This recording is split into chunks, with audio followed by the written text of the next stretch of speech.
Olá, tudo bem? Alunos, hoje vamos falar do término do contrato de trabalho, ou seja, quando é que termina a relação de emprego, né? Quando uma pessoa deixa de ser empregado de uma outra pessoa, seja ela uma pessoa jurídica, seja ela uma pessoa física, porque como nós estudamos, para ser empregador, admite-se pessoa física e pessoa jurídica. Só o empregado é que necessita ser pessoa física. Uma pessoa jurídica, uma empresa, ela não é empregada de ninguém. Ela pode ser uma prestadora de serviços, mas jamais uma empregada. Basta a gente pensar que a empresa não tem carteira de trabalho, não tem CTPS, né? Só quem tem CTPS é um documento exclusivo das pessoas físicas. Então, pessoal, quando termina, né, quais são as hipóteses ou de que maneira pode-se terminar um contrato de emprego? Nós podemos terminar um contrato de emprego a partir de uma iniciativa do empregador.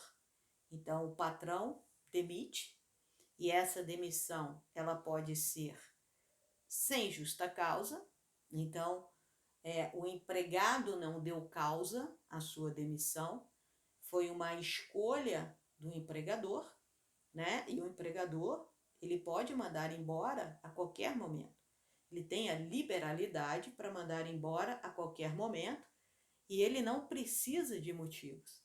Ele não precisa te justificar por que ele está te mandando embora.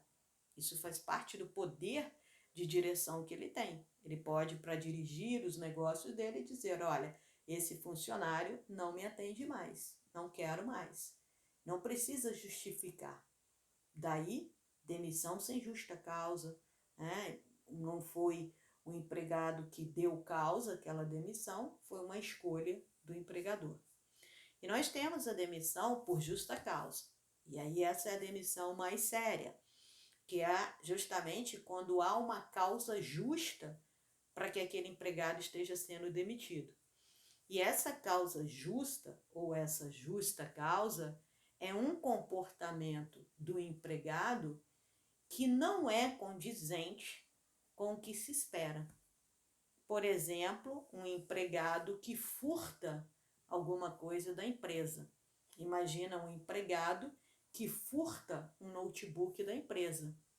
Não se espera que ninguém, que nenhum empregado furte nada do patrimônio da empresa, porque não pertence ao empregado.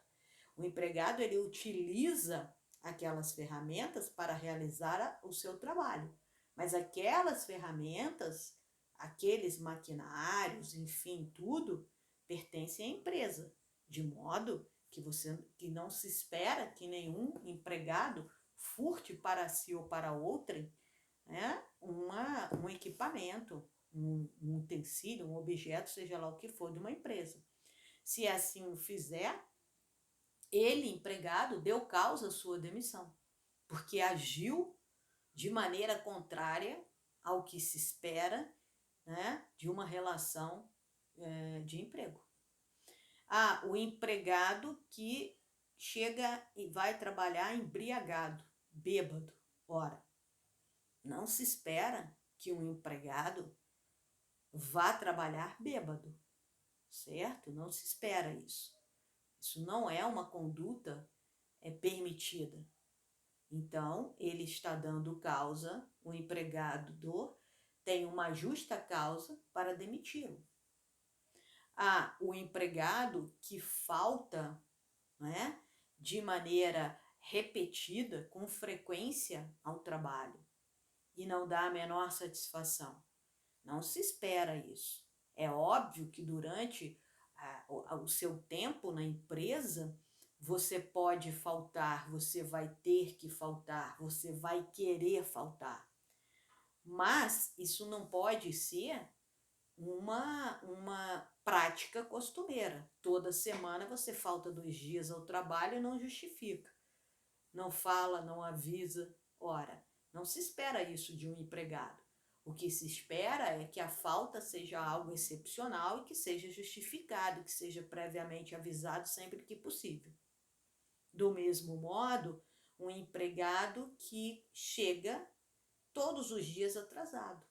Isso também é motivo para justa causa, porque você tem um horário, o empregado tem um horário a cumprir, e se ele descumpre, né, diariamente ou com uma frequência muito grande esse horário, ele é um empregado que, né, é desidioso, como a gente fala, é um cara que não cuida da sua relação de emprego com carinho, com zelo que se espera.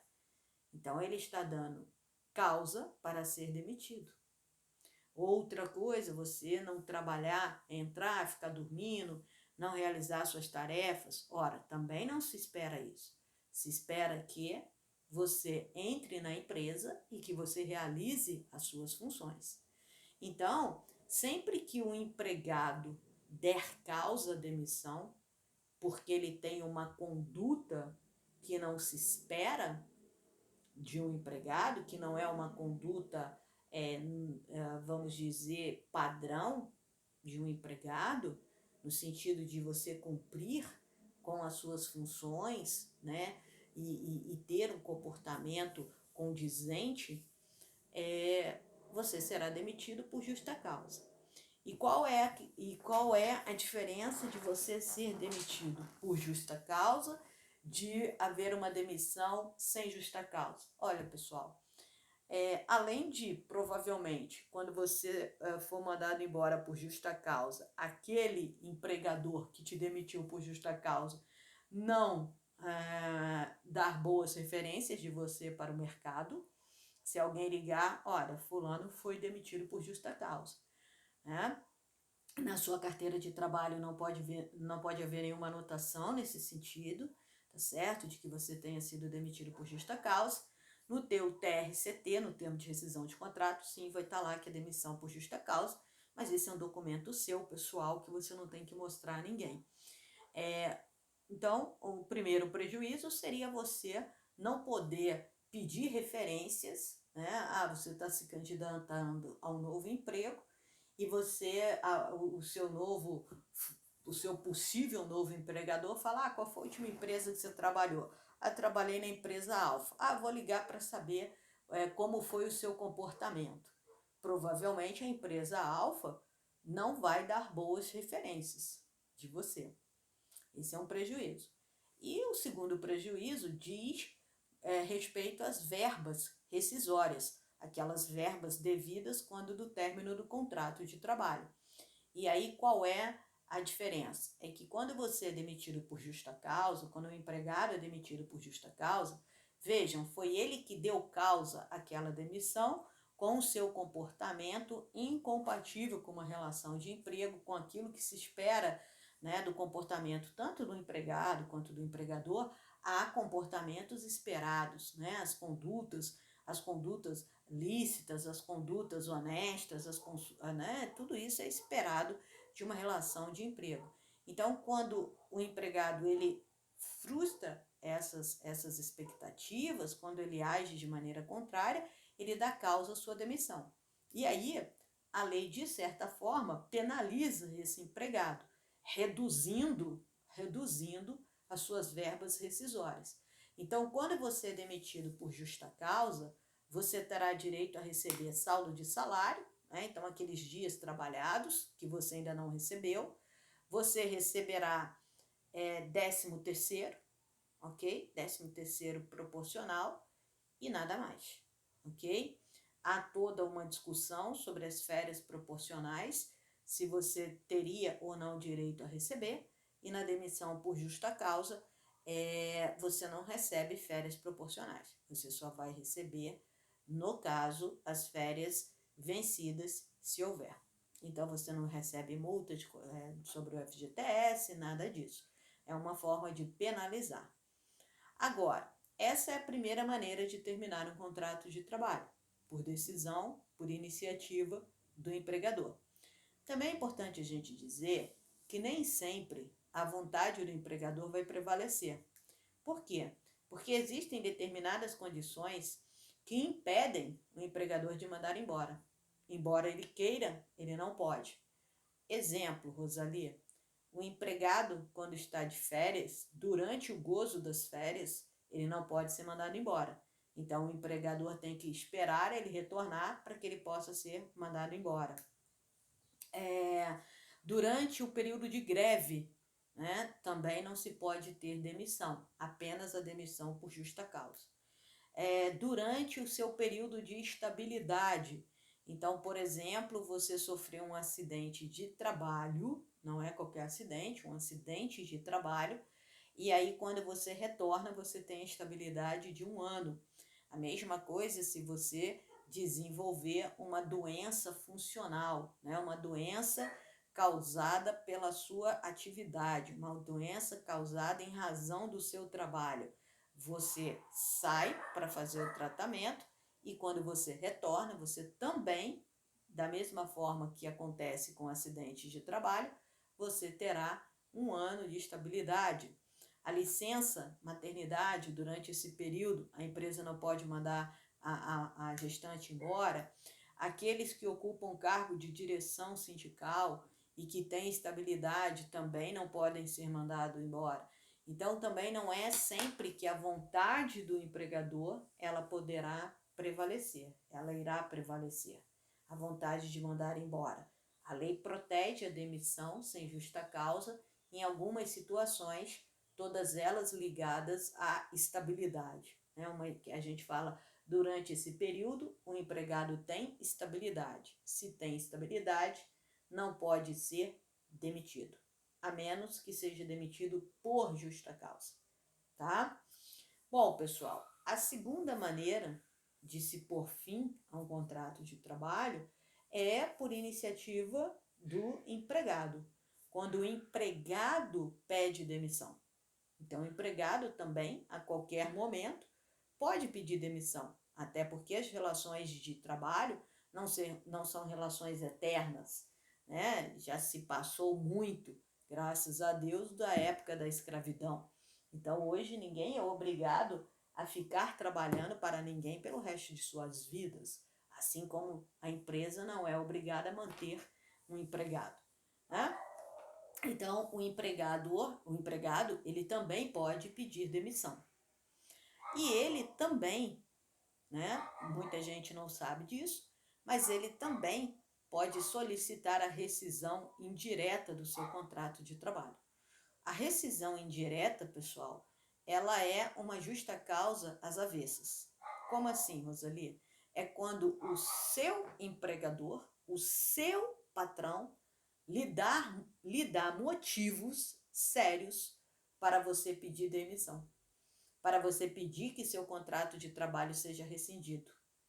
E quando é que ele me dá motivos sérios? Quando ele é chato, quando ele exige que eu produza muito, quando ele briga porque eu chego atrasado, quando ele briga porque meu uniforme está amassado? Não, pessoal, isso não. Isso faz parte do poder de direção do empregador, né? É quando ele deixa de cumprir a lei. Por exemplo, quando ele deixa de recolher o teu FGTS, quando ele deixa de recolher a sua contribuição social, o seu INSS, quando ele deixa de pagar o seu salário, quando ele exige, por exemplo, que você faça um serviço além das suas forças. Então, por exemplo, as mulheres, elas têm um número máximo de quilos que elas podem pegar.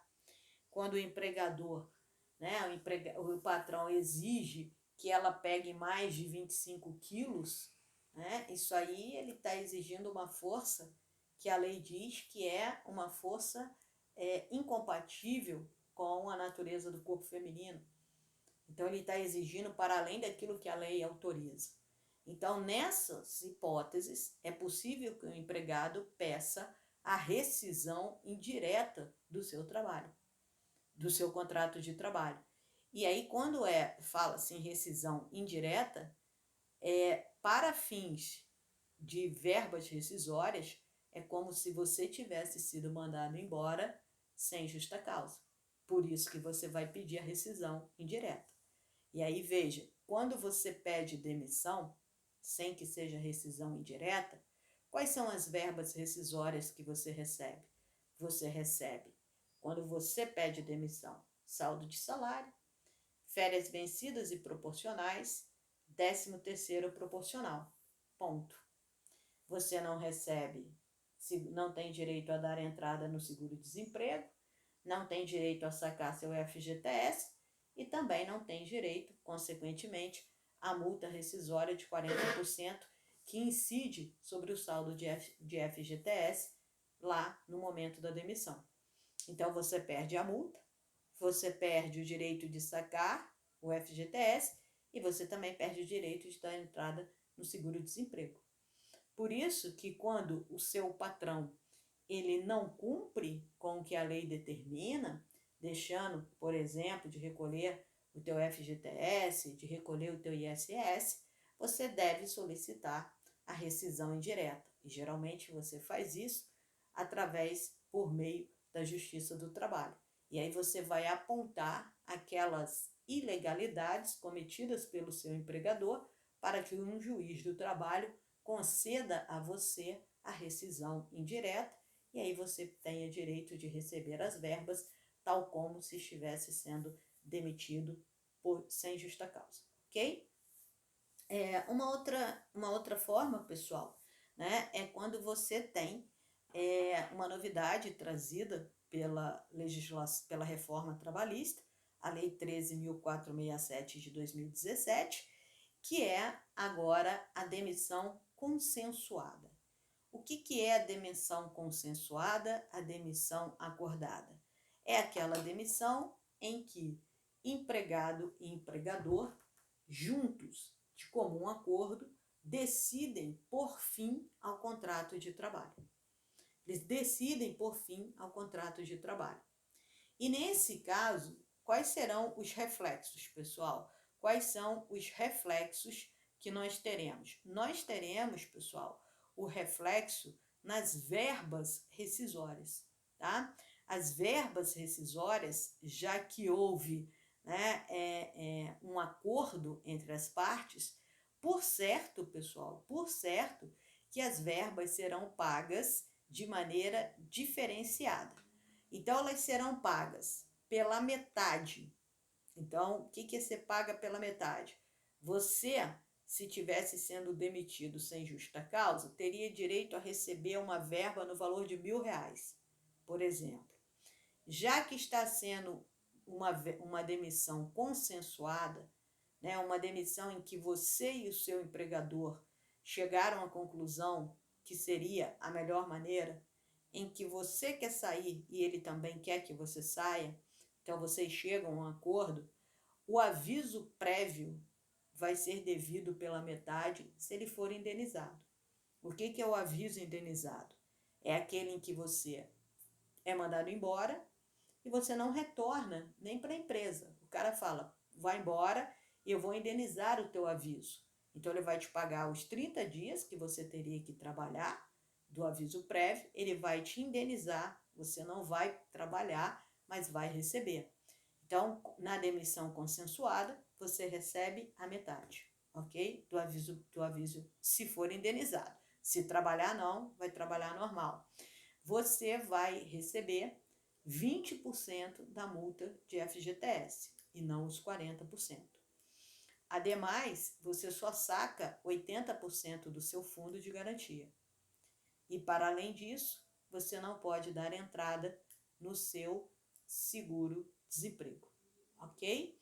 Então, essa é uma novidade trazida pela reforma trabalhista, tá certo, pessoal? Em que é uma demissão consensuada. Eu até mencionei em sala que existe aquele acordo que você faz, e esse acordo é um acordo que é contrário à lei, mas que muita gente faz, em que você chega para o seu empregador e pede para ele te mandar embora. Aí ele fala, não vou te mandar embora, porque se eu te mandar embora, eu vou ter que pagar 40% de multa. Aí você fala assim, não, me manda embora, que eu te devolvo os 40% de multa. E aí ele te manda embora, e aí você vai lá e devolve os 40% de multa. E por que existe isso? Para que você possa sacar o seu FGTS e para que você possa dar entrada no seu seguro-desemprego. Né? Então, na verdade, é uma demissão que você quer, seria uma demissão, né, daquela no nosso segundo tipo, a pedido, né, por vontade do empregado, mas o empregado, com a concordância do empregador, simulam que na verdade é o empregador que está mandando embora, né, e o empregado devolve os 40% para que ele possa sacar o FGTS e dar entrada no seguro-desemprego. Isso aí, pessoal, é uma coisa que se for, né, se isso for descoberto pelos órgãos que fazem a fiscalização, isso pode dar problemas tanto para o empregado quanto para o empregador, porque não é algo que a lei permite. E para a gente finalizar, qual é o prazo de pagamento para que sejam pagas as verbas rescisórias? O prazo, pessoal, é de 10 dias a contar da cessação do contrato de trabalho. A partir do término do contrato de trabalho, as verbas deverão ser pagas no prazo de 10 dias corridos, ok? Também, pessoal, é importante a gente dizer que nós temos verbas trabalhistas, que são aquelas que remuneram o seu trabalho. Salário, 13º, férias. Então, essas são verbas trabalhistas. O que são as verbas rescisórias? São essas verbas trabalhistas, mas que são pagas na rescisão do seu contrato. Por isso que chamam-se de verbas rescisórias. E a gente tem as verbas indenizatórias. As verbas indenizatórias, elas não remuneram o serviço que você presta, mas elas te indenizam por alguma coisa, por alguma razão. Então, por exemplo, nós temos a multa de 40%. A multa de 40% é uma verba indenizatória. Está indenizando você por ter sido mandado embora sem justa causa. Existe uma multa prevista que se seu empregador não lhe pagar as verbas rescisórias no tempo, no dia, ele terá que pagar 50% de multa sobre o valor que ele deveria te pagar. Isso é uma verba indenizatória. Está te indenizando pelo descumprimento da lei provocado pelo seu empregador. Tá bom? Então, pessoal, sobre o término dos contratos de trabalho, essas são as considerações que eu gostaria de fazer. No material que está disponível para vocês, tem todas as hipóteses explicadinhas, com exemplos, e nós também falaremos, né, com mais detalhes na nossa aula online, no nosso encontro online. Agradeço pela atenção, desejo a todos um ótimo dia ou uma ótima noite e a gente se vê em breve. Tchau, pessoal. Obrigada.